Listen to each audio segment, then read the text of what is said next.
Amerika Adliya Ministerligi 5 kishini Amerikadagi o'qishchilarni qo'g'lash, parokandichilik silish va josuslik qilish qatorliq faoliyatlarda Xitoy Kompartiyasiga yordam berdi deb aybladi. Ministerlikning yozma bayonotida aytilishicha, tilga ilingan 5 kishi siyosiy ko'z qarashi va harakati Xitoyni norozi qilgan va Amerikada o'ltirixlashganlarga qaratilgan besimga yordam berish bilan ayblangan. Amerika Tashqi ishlar Ministerligining bayonotchisi Ned Price, Amerika vakillar o'mikining Rimda Xitoy diplomatlar bilan ko'rishganda, agar Rossiyaga qaratilgan jazo keltirib chiqargan ziyon Beijing hukumati tomonidan to'lansa, Xitoyning ig'ir badal to'laydiganligini yetkazganligini bildirdi. Xitoyning yuqori darajalik vakillar o'miki bilan ko'rishish sababining aloqa yo'llarini ochib qo'yish ekanligini bayon qilgan Price, bu balkim dunyodagi eng muhim ikki taraflik munosabat bo'lishi mumkin.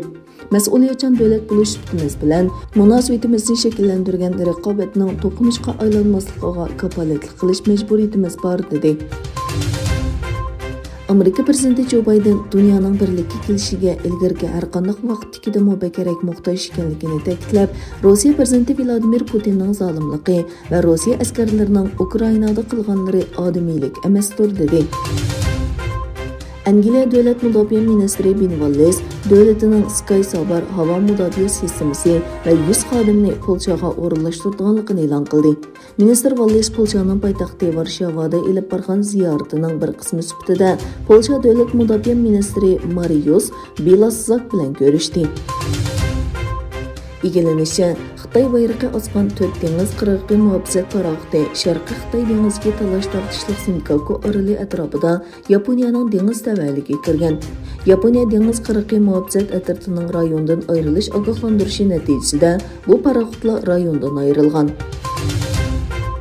Ukraina Tashqi ishlar ministri Dmytro Kuleba Lvivda Turkiya Tashqi ishlar ministri Mevlut Çavuşoğlu bilan ko'rishib, Rossiya-Ukraina urushini muzokara qildi. Ukraina Tashqi ishlar ministri yig'indan ilgari axborotga bergan bayonotida Turkiyaning Ukraina krizisida o'ynagan aktiv rolidan rozi ekanligini bildirdi. Çavuşoğlu uchrashishdan keyin Rossiyaning hujumga uchragan Ukrainaning Lviv shahridagi Qrim tatarlarini moslashtirish markazini ziyorat qildi. Amerika Afrika armiyasining qo'mondoni general Steven Xitoyning Afrika cho'ng quruqligining Atlantik okean qirg'og'ida baza qurishi Amerikaning bexatarligiga foydasiz ekanligini aytdi. U Beijingning urinishlarini to'sish kerakligini ta'kidladi.